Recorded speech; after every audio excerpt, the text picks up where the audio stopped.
వచ్చేసారా?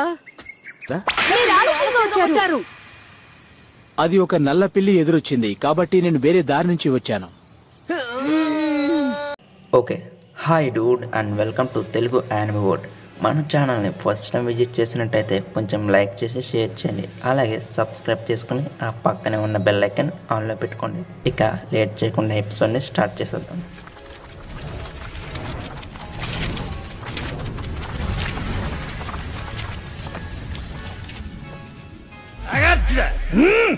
ఎపిసోడ్ స్టార్టింగ్లో అలబాస్టా వీధుల్లోని ప్రజలు వారి వ్యాపారాల్లో బిజీగా ఉంటారు.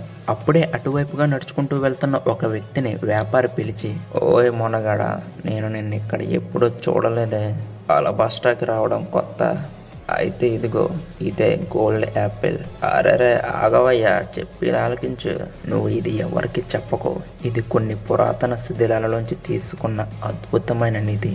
ఈ మెడిక్ గోల్డ్ యాపిల్ని కానీ ఒక్కసారి తిన్నావంటే 1000 ఏళ్ళు జీవించగలరని చెప్తూ ఉంటారు. క్షమించండి, నాకు దీనిపై అంత ఆసక్తి లేదు, అలాగే 1000 ఏళ్ళు జీవించాలనే ఆశ కూడా లేదు. ఈ రోజుకి జీవించి ఉంటే చాలు. ఇక అలా అని ఆ మొనగాడు అక్కడి నుంచి వెళ్ళిపోతాడు. ఇక అప్పుడే అక్కడే ఉన్న చాపర్ ఓసప్పు ఆ గోల్డ్ యాపిల్ని తింటే 1000 ఏళ్ళు జీవించగలమా అంటే, వ్యాపారి, ఇది ఎంతో పురాతనమైన కళాఖండం, ఇది ఎంతో విలువైనది, దీనికి కేవలం 1000 బేరీస్ మాత్రమే. ఇక చాపర్ ఓసప్పు దాన్ని ఖచ్చితంగా కొనేస్తామని అంటూ ఉండగానే నామి, పిచ్చి ఎదవలరా, ఏం చేస్తున్నారా, మీకు అవే కావాలి అంటే ఇక్కడే తయారు చేస్తున్నారు, తీసుకోండి. జోరో ఆ వ్యాపారి ఎలా తయారు చేస్తున్నాడో చూపించిన తర్వాత నామి వాళ్ళిద్దరిని ఈడ్చుకుంటూ, ఇప్పటికీ ఒక తెంగరుడు ఎక్కడికి పోయాడో తెలీదు, ఏమైనప్పటికీ లూఫీ ఇప్పుడు ఎక్కడికి పారిపోయి ఉంటాడు. ఇక జోరో అప్పుడే దూరంగా స్టార్టింగ్ లో చూసిన మొడగాన్ని చూస్తాడు. అతను అక్కడున్న వ్యాపారి దగ్గర ఒక వాంటెడ్ పోస్టర్ ని చూపిస్తూ, ఇతన్ని ఎక్కడైనా చూసావా అని అడుగుతాడు. ఆ ఫోటోలో ఉన్నది ఇంకెవరో కాదు, లూఫీ. అప్పుడే అతను ఆ వ్యాపారితో, అతన్ని చూసి చాలా కాలమైంది, ఇక్కడ ఎక్కడో ఉన్నాడని తెలిసింది, అందుకే ఒకసారి చూడడానికి వచ్చాను. నాకు తెలియదు అబ్బాయి, కానీ మీరు రెస్టారెంట్కి వెళ్ళి అడిగితే మంచిది అనుకుంటున్నాను. ఇదంతా దూరం నుంచి గమనిస్తున్న చాపర్ నామి ఓసప్ వాడిని చూస్తుంటే బలమైన వాడిలా ఉన్నాడు. ఇంతకీ ఎవరు అతను? లూఫీని ఎందుకు వెతుకుతున్నాడు? మేబీ బౌంటీ హంటర్ అయి ఉండొచ్చంటావా? కాదు, అతను అయి ఉండకపోవచ్చు. అతని వీపుపై మార్కు చూసారా? మాజీ పైరట్ హంటర్గా చెప్తున్నాను, అతన్ని ఎక్కడా చూడలేదు. అప్పుడే జోరో అతను పోతున్న దారిలో చూస్తూ ఉండగా అక్కడ తాసికి తన కొత్త కత్తిని బేరమాడుతూ ఉంటుంది. ఇక తాసికిని చూసిన తర్వాత జోరో ఆమెకి కనబడకుండా దోకుంటాడు. ఆమె ఎందుకురా దోకున్నావంటే, జోరో తన మనసులోనే, ఆమె ఇక్కడేం చేస్తుందరా బాబు, ఇక నా పని అయిపోయినట్టే. ఇక అప్పుడే తాస్కీ దగ్గరికి కెప్టెన్ స్మోకర్ వచ్చి, ఏ తాస్కీ, ఈ సిల్లీ పైరట్స్ గళ్ళు నా దగ్గర ఎక్కువ చేశారు, అందుకే జాగ్రత్తగా చూసుకున్నా. ఇలాంటి ఎడారి దేశంలో కూడా సముద్రపు దొంగలపై అంత సానుభూతి అవసరమా? నీకు సమయం దొరికితే రాజ్య సైన్యానికి వీరిని అప్పచెప్పండి చిట్ చాట్. ఇప్పుడు మనకి అంత టైం కూడా లేదు. స్ట్రా హెడ్ లూఫీ ఈ దేశానికి వచ్చాడని సమాచారం వచ్చింది, కాబట్టి మీ రక్షణను మాత్రం తగ్గించవద్దు. వాడు కనిపిస్తాడని నేను ఖచ్చితంగా అనుకుంటున్నాను. ఇక కెప్టెన్ స్మోకర్ ని చూసిన నామి, వీడు ఇక్కడేం చేస్తున్నాడు అంటే, ఓసప్ మనల్ని ఫాలో చేస్తే ఈ టౌన్ కి వచ్చాడంటావా? అది కూడా అయి ఉండొచ్చు, కానీ అతను ఇక్కడ ఉన్నాడు అంటే ఇది ఇంకా అధ్వానంగా మారవచ్చు. వీడు ఎక్కడున్నాడో ఏంటో. అప్పుడే లూఫీ ఒక కర్రను పట్టుకొని ఎంతో కష్టం మీద నడుచుకుంటూ ఆ ఎడారిలో టౌన్ ఎక్కడుందని ఎతుకుతూ ఉంటాడు. ఇక అప్పుడే లూఫీకి ఎదురుగా ఒక టౌన్ కనిపిస్తుంది. అయితే పట్టణంలో స్పైస్ హ్యాండ్ రెస్టారెంట్ లో అందరూ గుమిగూడు ఉంటారు. అది చూసిన ఒక వ్యక్తి, ఈ రెస్టారెంట్ దగ్గర ఎంతమంది ఎందుకు గుమిగూడు ఉన్నారు? ఎవరో ఓనర్తో మాట్లాడుతూ ఉండగానే ఒక్కసారిగా చనిపోయారంట. బహుశా నాకు తెలిసి ఒక ట్రావెలర్ అనుకుంటా. అతను ఎడారిలో ప్రయాణం చేస్తున్న సమయంలో స్ట్రాబెర్రీని తిన్నాడు అనుకుంటున్నాను. అవి ఎడారి స్ట్రాబెర్రీలా కనిపించే విషపూరితమైన సాలిపురుగులు. ప్రమాదవశాత్తు అది ఒకటి తిన్న అంటువ్యాధుల విషం మొత్తం శరీరం అంతా పాకుతుంది. కాబట్టి ఎవరు కూడా అతని దగ్గరికి వెళ్ళలేదు. నీకు తెలియనిది ఏదైనా ఎడారిలో నిన్ను చంపడానికి కారణమవ్వచ్చు. అతన్ని చూడు, ఇప్పటికీ అతని చేతిని ఎలా పట్టుకుని ఉన్నాడు. ఎడారి స్ట్రాబెర్రీ విషం ఎంతో శక్తివంతమైంది. ఇక అప్పుడే, మీరు బాగానే ఉన్నందుకు సంతోషం. నిద్ర పట్టేసింది. ఏంటి పడుకున్నావా? అది భోజనం చేసే సమయంలో ఎలా పడుకున్నావురా? మళ్ళీ వీడు తిన్న స్టార్ట్ చేశాడు. మీరంతా ఏం చేస్తున్నారు అక్కడ? నీకోసం ఆలోచిస్తున్నావు. నాకు అర్థం కాలే, వీళ్ళంతా నీ రెస్టారెంట్లో కామెడీ పీసులా? కాదు, కానీ నువ్వు బాగానే ఉన్నందుకు అది చాలు. వీడు మళ్ళీ పడుకున్నారా? ఇక అలా తింటూ నిద్రపోతున్నాడని తెలిసిన తర్వాత ఎవరికి వారు ఆ రెస్టారెంట్ను వదిలి వెళ్ళిపోతారు. అప్పుడే కెప్టెన్ స్మోకర్ ఆ రెస్టారెంట్ని చూస్తాడు. సరే కానీ ఈ స్ట్రా హెడ్ పైరట్ని ఎక్కడైనా చూసావా?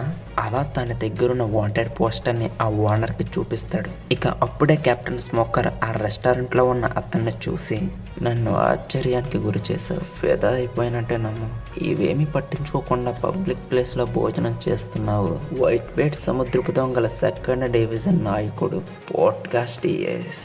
అది విన్న కొట్టోడికి ప్యాంట్ తడిచిపోద్ది. అక్కడున్న ప్రజలు ఏంటి వీడు వైట్ బేట్ సముద్రపు దొంగల అంటే, అయినా అంత ఆశ్చర్యపోతున్నారు ఎందుకు? బ్యాక్ సైడ్ ఆల్రెడీ వైట్ బేడ్ మార్క్ ఉంది కదా. ఏంటి అది వైట్ బేడ్ యొక్క మార్కా?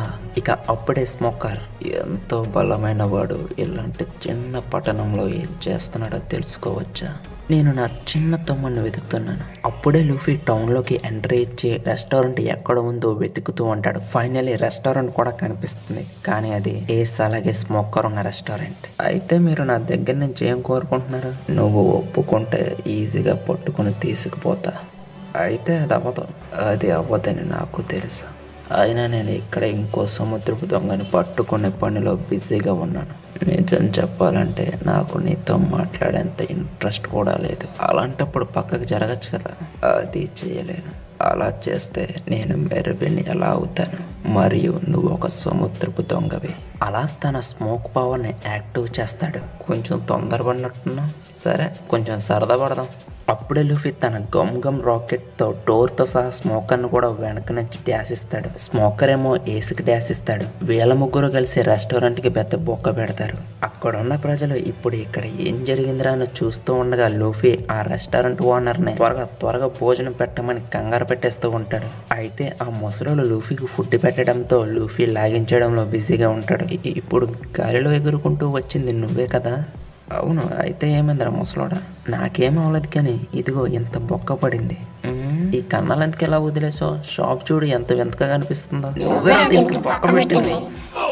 అప్పుడే ఏస్ మరియు స్మోకర్ ఎవడ్రా ఇలా చేసింది అంటూ అక్కడికి మళ్ళీ తిరిగి వచ్చే సమయంలో ఆ రెస్టారెంట్ లో ఉన్న ప్రజలు ఏస్ని చూసి అక్కడి నుంచి పారిపోతూ ఉంటారు. అప్పుడే ఏస్ అక్కడ తింటున్న లూఫీని చూసి హే లూఫ్ అనే టైం కూడా ఇవ్వకుండా స్మోకర్ వెంటనే ఏస్ని నేల కంటిచ్చేస్తాడు. స్ట్రా హెడ్, అయితే నువ్వు అలబాస్టాకి వచ్చేసావు.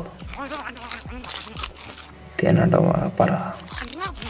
అప్పుడే లూఫీ ఎదురుగా ఉన్న స్మోకర్ని చూసి వాడు పాస్ట్లో ఏం చేశాడో గుర్తు తెచ్చుకుంటాడు. నువ్వే కదా స్మోక్, నువ్వు ఎక్కడేం చేస్తున్నావు? ఇప్పుడు నువ్వేం చేస్తున్నావు? ఇక లూఫీ వెంటనే ఒక్కసారిగా ఫుడ్ అంతా నోటులో పెట్టుకుని అక్కడి నుంచి పరిగెత్తడం స్టార్ట్ చేస్తాడు. స్మోకర్ కూడా లూఫీని పట్టుకోవడానికి వెనకాల వెళ్తూ ఉంటాడు. పాపం రెస్టారెంట్ ఓనర్ ఏమో ఇప్పుడు ఈ బిల్ అంతా ఎవడు పే చేస్తాడో అనుకుంటూ ఉంటాడు. లూఫీ మాత్రం స్మోకర్కి పట్టుపడకుండా ఫుడ్ అంతా నోట్లో పెట్టుకుని పరిగెడుతూనే ఉంటాడు. అప్పుడే కెప్టెన్ స్మోకర్ తాస్కీని చూసి పిలుస్తాడు. కెప్టెన్ స్మోకర్, మీకు కూడా ఒక టవల్ కొనమంటారా? ఇక్కడ ఎండలు బాగా మండిపోతూ ఉన్నాయి.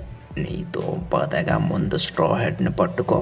తాస్కి ఇక స్ట్రా హెడ్ని పట్టుకుందాం అనుకుంటుంది, కానీ వాడు బిల్డింగ్కి అక్కడి నుంచి పారిపోతాడు. స్మోకర్ కూడా తన పవర్ను ఉపయోగించి లూఫీ వెనకాలే వెళుతూ ఉంటాడు. అలా లూఫీ వెనకాలే వెళుతూ మెరువిన్స్ అందరిని గ్యాదర్ చేయమని తాస్కీకి చెబుతాడు. తాస్కీ ఏమో స్ట్రా హెడ్ ఇక్కడే ఉన్నాడంటే రోరోనోవా కూడా ఇక్కడే ఉండొచ్చు అనుకుంటూ ఉంటుంది. స్మోకర్ లూఫీ వెనకాలే వెళుతూ ఈ దేశానికి ఎందుకు వచ్చావరా అంటే, ఏం చేయాలనుకుంటున్నానా? వాడి పేరు క్రోకడైల్, వాడిని వేసేద్దాం అనుకుంటున్నాను. స్మోకర్ ఏమో తన మనసులో, ఏంటి క్రోకడైలా? వాడికి వీడికి అసలు కనెక్ట్ ఎలా అయింది? ఎలా స్మోకర్ ఆలోచించే టైంలోనే లూఫీ మాయమైపోతాడు. వీడు ఉన్నట్టుండి ఎక్కడికి మాయమైపోయాడు? ఎక్కడికి పోయినా ఈ పట్టణంలోనే కదా ఉంటాడు. అయితే లూఫీ మాయమైపోలేదు, ఆ బిల్డింగ్ పైనుంచి కింద పడిపోయాడు. అది చూసి మళ్ళీ స్మోకర్ వెనకాలే పరిగెత్తడం స్టార్ట్ చేస్తాడు. అప్పుడే మరొక పక్క వివి సాంజీ లూఫీ ఎక్కడికి పోయి ఉంటాడని మాట్లాడుకుంటూ ఉంటారు. అయితే వారి దగ్గరికి నామి, ఓసప్, జోరో, చాపర్ వచ్చి నావి ఇక్కడే ఉందని లూఫీని వెతికి ఈ పట్టణం నుంచి వెళ్ళిపోవాలని మాట్లాడుకుంటూ ఉంటారు. అప్పుడే మెరువిన్స్ ఎవడ వెనుకో పరిగెడుతూ ఉంటాడు. తింగారి సముద్రపు దొంగ అంటే ఆయనవే లూఫీ, ఇప్పుడు ఏ పెంట చేసావురా? అయితే మెరువిన్స్ మాత్రం లూఫీ వెనకాల అలా పరిగెడుతూనే ఉంటారు. అదే టైంలో అందరూ లూఫీని చూస్తారు. అది వాడే కదా అంటే లూఫీ వీళ్ళని చూసి, ఏ జోరో నువ్వు ఇక్కడే ఉన్నావా అంటే, కొంప ముంచేసావు కదరా, ముందు ఆ రైడ్ని ఫినిష్ చేయి. కానీ లూఫీ జోరో అన్నది ఏమీ పట్టించుకోకుండా వీళ్ళపైపై వస్తూ ఉంటాడు. ఇక మెరివిన్స్ కూడా లూఫీ సిబ్బందిని చూసేస్తారు. కానీ స్మోకర్ వాళ్ళని వదిలేసి లూఫీని పట్టుకోమంటాడు. ఇక అందరూ షిప్ దగ్గరికి వెళుతూ ఉండగా వాళ్ళ వెనకే స్మోకర్ వెళ్ళి తన పవర్ తో లూఫీని పట్టుకోవాలని చూస్తాడు. అప్పుడే ఏస్, నువ్వా? ఇది నాకు వదిలేయండి. నువ్వు మేబీ స్మోక్ అయి ఉండొచ్చు, కానీ నేను ఇక్కడ ఫైర్ రా. మనం ఇలాగే ఫైట్ చేసుకుంటూ ఉంటే ఇది ఎప్పటికీ ముగియదు. ఇక అది చూసిన ఓసప్ జోరో వీడు మనకెందుకు హెల్ప్ చేస్తున్నాడో అని ఆశ్చర్యంగా చూస్తూ ఉంటారు. లూఫీ ఏమో ఏస్ నువ్వు ఎక్కడేం చేస్తున్నావు అంటే, నువ్వు కొంచెం కూడా మారలేదు లూఫీ. లూఫీ ఏమో నువ్వు టేబుల్ ఫ్రూట్ని తిన్నావా అంటే, ఇది ఫ్లేమ్ ఫ్రూట్. సరే, మనం ఇక్కడ మాట్లాడుకునే అంత సమయం లేదు. నేను మిమ్మల్ని తర్వాత కలుస్తా. మీరే ఇక్కడి నుంచి పారిపోండి. ఇక ఎస్ అలా అనడంతో అందరూ కలిసి అక్కడి నుంచి షిప్ దగ్గరికి పారిపోతూ ఉంటారు. అప్పుడే స్మోకర్, నాకు అర్థం కావడం లేదు, నువ్వు స్ట్రా హెడ్కి ఎందుకు సహాయం చేస్తున్నావు? తన పెద్ద నేను తన అల్లరి తమ్ముడు గురించి కొంచెమైనా ఆందోళన చెందడంలో సహజమే కదా. అంటే వాడు నీ తమ్ముడు అంటున్నావా? నాకు అడ్డులేదు పోడ్కాస్ట్. ఎస్, ఇది చెయ్యలేని పని అని నేను భయపడుతున్నాను, కానీ చేయక తప్పడం లేదు. ఇక దాంతో తన ఫైర్ ఫ్లేమ్ని ఎక్కువ చేసి ఒక గోడను కట్టేస్తాడు. నామి ఏమో వెళ్తూ లూఫీతో, లూఫీ ఇంతకీ అతను ఎవరు, మన కోసం ఎందుకు పోరాడుతున్నాడు అంటే, అతను నా అన్నయ్య.